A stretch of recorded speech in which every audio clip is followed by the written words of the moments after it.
తండ్రి వీరేమి చేయుచున్నారో వీరిని క్షమించు. చూడండి, యేసు రక్తంలో ఉన్న మొట్టమొదటి లక్షణం ఏంటంటే పిల్లరా, క్షమించే గుణం. యేసు రక్తంలో మొట్టమొదటి గుణం ఏంటి పిల్లరా? క్షమించే గుణం. మరి మానవుని రక్తంలో ఉన్న గుణం కూడా మనం తెలుసుకోవాలి. పాస్టర్ గారు యేసు రక్తం కాబట్టి, యేసే కాబట్టి, దేవుడు కాబట్టి క్షమిస్తున్నానండి, మనం మనుషులు కదా, మనకంటే దయా దాక్షిణ్యం ఉండదు కదండి అని అంటే ఎగ్జాక్ట్ గా అది కరెక్ట్. ఎందుకంటే బైబిల్లో కూడా అలాగే రక్తం మొదలుపెడతాం. మనం చూసుకుంటే ఆదికాండము 4వ అధ్యాయంలో అక్కడ మనకి ఒక రక్తం పరిచయం అవుతుంది. ఏ రక్తం అది? హేబేలు రక్తం. ఈ హేబేలు నీ పిల్లల కయ్యను ఎప్పుడైతే చంపేస్తాడో ఇతని రక్తం నేల నుండి ఎవరికి మొరపెడుతుందంట?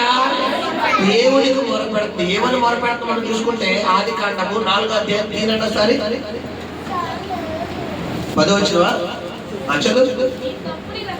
నీ తమ్ముని రక్తము యొక్క స్వరము నేలలో నుండి నాకు మొరపెట్టుచున్నది. హల్లెలూయా. ఏమని మొరపెడుతుంది? అయ్యా, నేను ఏ తప్పు చేశాను?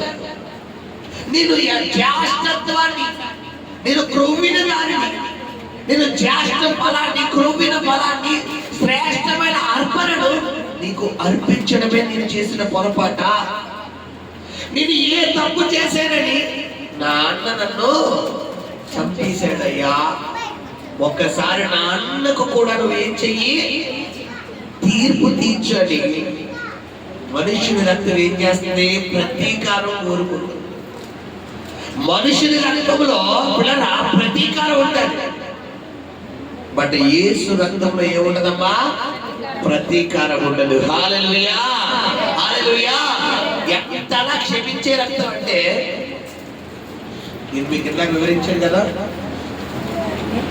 అంత హింసాత్మకంగా ఆయన హింసిస్తున్నా కూడా ఆయన సిలువలో పలికిన ముత్యము లాంటి మాట ఏంటమ్మా? తండ్రి ఏమంటే అది తెలియదా? మనం వాడ కొట్టాలంటే ఎన్ని అంగుళాలు మీద కొడతాం? 3 అంగుళాలు మీద కొడతాం. కాదు కొడతాడు చైనా మేక వచ్చిన ఎన్ని అంగుళాలు? లావు కాబట్టి 2 అంగుళాలు. 2 అంగుళాలు మేకి పిల్లరా దాదాపు ఒక 10 కేజీలు వస్తువు కూడా మనం తగిలించగలం.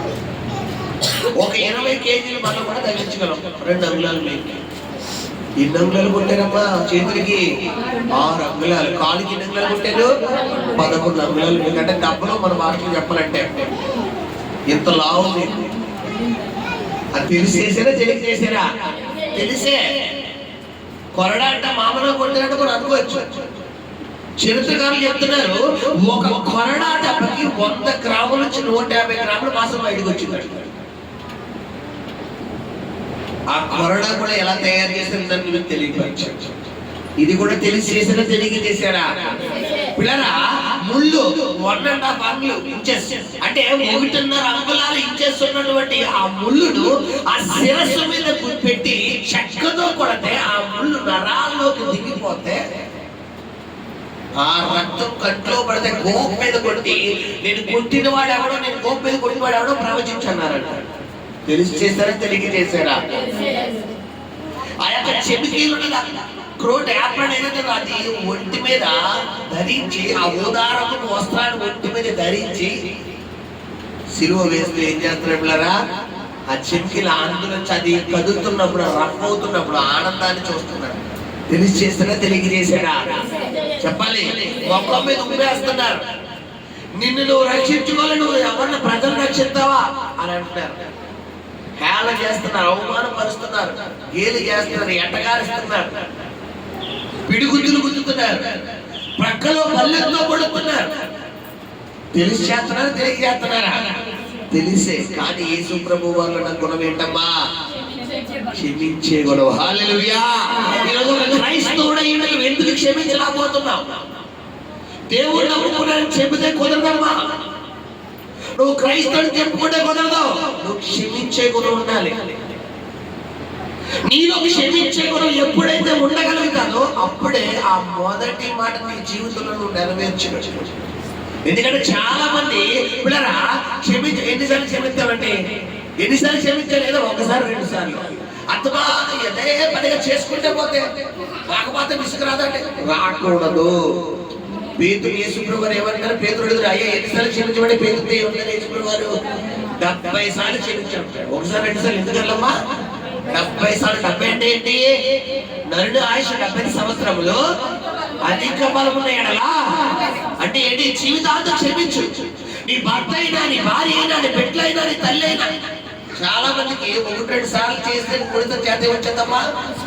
నాకు ఇదో డైలాగ్ కొడుతుంది, నాకు మెంటల్ రప్పించు, నాకు మెంటల్ వచ్చేస్తుంది, నాకు పిచ్చి వచ్చేస్తుంది. నీకు మెంటల్ వచ్చేస్తుందా? ఈ లెక్కన యేసుప్రభు వారికి ఏమి చేయాలి? మీకు విషయం చెప్పమంటారా? ఆయన సిలువేయండి సిలువేయండి అని చెప్తున్న వ్యక్తులు ఎవరు అనుకుంటున్నారు? ఒకప్పుడు ఆయన ద్వారా అద్భుతాలు పొందుకున్న వాళ్ళే. ఆయన రొట్టెలు పంచి పెడుతుంటే నాకు కావాలి నాకు కావాలన్నారు. అయ్యా నేను గుడ్డోడ్డయ్యా, అయ్యా నేను మోగోడ్డయ్యా, అయ్యా నేను చెవిటోడ్డయ్యా, అయ్యా నా పిల్లలు రోగంతో ఉన్నారయ్యా, అయ్యా నా బిడ్డలు ఎంతో మరణ పడుతుల మీద ఉన్నారయ్యా అని అడిగితే జాలిపడి స్వస్థపరిచిన స్వస్థత పొందుకున్న వ్యక్తులు ఇప్పుడు ఏమంటున్నారు? సిలువేయండి అంటారు. ఎలా ఉంది నీ ప్రార్థన జీవితం? ఈ రోజు ప్రభు నీతో మాట్లాడుతున్న మాట మొట్టమొదటి, తండ్రి మీరేమి చేయుచున్నారో నీ భర్తను, నీ భార్యను, నీ తల్లిదండ్రులను, నీ అత్తమామలు, నీ పుట్టింటోను, నీ అత్తింటోను, నీ సహోదరులు నువ్వు క్షమించే గుణం కలిగి ఉన్నప్పుడే నువ్వు దేవుని కుమారుడివి, కుమార్తె అవుతావు. నువ్వు క్షమించలేనంత వరకు నువ్వు ఎంత భక్తి చేయాలి? బైబిల్ అంటే ప్రేమ లేనివాడు పిల్లరా వ్యర్థమన్నాడు. నీకు కృపావరాలుండే, నీకు ప్రవచన వరం ఉంది, నీకు ఆత్మ ఫలాలుండే, నీకు ఎన్ని ఉన్నా కూడా ప్రేమ లేకపోతే నువ్వు ఎవరంటా? వ్యర్థుడవు అంటున్నాడు. గమనించిన ప్రేమ అన్నింటినీ తాళుడు, ప్రేమ అన్నింటినీ సహించడు, ప్రేమ అన్నింటినీ ఓర్చుడు, ప్రేమ దీర్ఘకాలం సహించడు, ప్రేమ అమ్మమ్మగా మాట్లాడదు, ప్రేమ ఉప్పొంగదు, ప్రేమ మత్సరపడదు, ప్రేమ త్వరగా కోప్పడదు, ప్రేమ అమర్యాదగా నడుచుకోదు. నీలో క్రీస్తు ప్రేమ అంటే కోపం రాదు, నీలో క్రీస్తు ప్రేమ అంటే శాంతం వస్తుంది, నీలో క్రీస్తు ప్రేమ అంటే పోలే దేవుని స్తోత్రం తెలియజేసేదేమో, నీలో క్రీస్తు ప్రేమ అంటే పోలే వదిలేద్దాం, నీలో క్రీస్తు ప్రేమ అంటే అయ్యయ్యో పాపం నిజమే తిట్టారు, పాపం శ్రమలో ఉన్నారు సాయం చేయాలి, నిజమే కొట్టారు, పాపం బాధల్లో ఉన్నారు మనం సాయం చేయాలి, నిజమే అవమానపరిచారు, ధ్యానం చేశారు, అయ్యయ్యో ప్రభువా ఈ మీదకి నీ ఉగ్రతను ఇదే సబ్జెక్ట్ యేసు ప్రభు వారు లాగే పలికిన మరొక వ్యక్తి మనకి అపోస్తుల కార్యాల్లో కనబడుతున్నారు. ఎవరైనా స్టెఫెన్ కూడా సేమ్ మాట మనకి ఏమన్నాడు? తండ్రి వీరి మీదకి మీ ఉగ్రతను సేమ్. మరి నీకు ఒక డౌట్ రావాలి, పాస్టర్ గారు యేసు ప్రభు దేవుడు కాబట్టి క్షమించమన్నాడు, మన దేవుడు కాబట్టి స్టెఫెన్ దేవుడా? మన ఆయన ఎందుకు అనుకున్నాడు అంటే మనిషిలో కూడా క్షమించే గుణం ఉంటుంది, అని మనం దాన్ని ఏం చేయమ్మా? బయటికి తీయం. మనం ఏంటంటే మనకి ఇగో ఎక్కువ. నేను చెప్పిందే జరగాలి, నువ్వు చెప్పింది ఒకవేళ జరగలేదనుకో ఇంకా అప్పటికప్పుడు మొహం ఎలా మొహం ఏమైపోతే ఎలా తిరిగిపోతుంది. ఓ 1000 రూపాయలు అడుగుతాం, ఆ 1000 రూపాయలు అడుగుతాం, 1000 రూపాయలు ఇవ్వలేదు, అప్పుడు దాకా చాలా హ్యాపీగా మాట్లాడతాం. ఎప్పుడైతే 1000 ఇవ్వలేదో ఆ వితిన్ సెకండ్ నుండి మొహం ఎస్ట్కి వెళ్ళిపోతుంది, మొహం వేరే ప్లేస్ లోకి వెళ్ళిపోతుంది. హల్లెలూయా! ఎలా ఉంది ఈరోజు నీ ప్రార్థన జీవితం? ఎలా ఉంది నీ ఆత్మీయ జీవితం? హల్లెలూయా! గమనించి సహోదరి సహోదరుడు, ఒక ఉదయకాలంలో ప్రభు నీతో మాట్లాడుతున్నాడు, దేవుడిని దర్శిస్తున్నాడు. హల్లెలూయా! పూర్తిగా లోబడు. యేసు ప్రభు వారి సిలువలో పలికిన మొట్టమొదటి మాట ఏంటమ్మా? తండ్రి మీరేమి చేయుచున్నారో వేరుగరగర మీరు క్షమించు. ఈ యొక్క ఉదయకాలం నీవు కూడా నీ తోటి వాళ్ళు క్షమించగలిగే మనస్సాక్షి కలిగి ఉన్నప్పుడే ఈ మొదటి మాట నీ జీవితంలో నెరవేర్చబడతాయి. నువ్వు క్షమించలేనంత వరకు మనం చూసుకున్న కుమార్ చదివిన మార్క్స్ 11లో మనం ఆ మాట ఏంటంట, నువ్వు నీ విరోధిని క్షమించినప్పుడే పరలోకమందు నుండి తండ్రి నుండి ఏం చేస్తాడట? నువ్వు క్షమించలేనప్పుడు తండ్రి కూడా క్షమించు. ఇప్పుడు దేంతో లింకెట్టాడు ఆయన? నీతో ఆయన ఎక్కెట్టుకున్నాడు. ఇప్పుడు నీ పొరుగు వాడిని నీకు క్షమించండి, మీరు ఎందుకు చెప్పండి అంటావు, నిన్ను కూడా ఆయన క్షమించండి. ఆయన క్షమించకపోతే నువ్వు పరలోకం వెళ్ళాలి. నేను పరలోకం వెళ్తాను గట్టిగా చెప్పండి, నేను క్షమిస్తాను గట్టిగా చెప్పండి.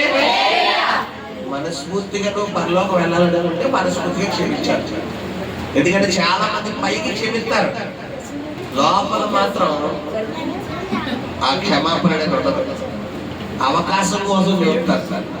ఈ రోజు నువ్వు అవకాశం కోసం చూసే వ్యక్తి అయితే నువ్వు పరలోకం వెళ్ళవు. ఈ క్షణాన్ని ఏం చేయాలి, నువ్వు అలా క్షమించే. హల్లెలూయా.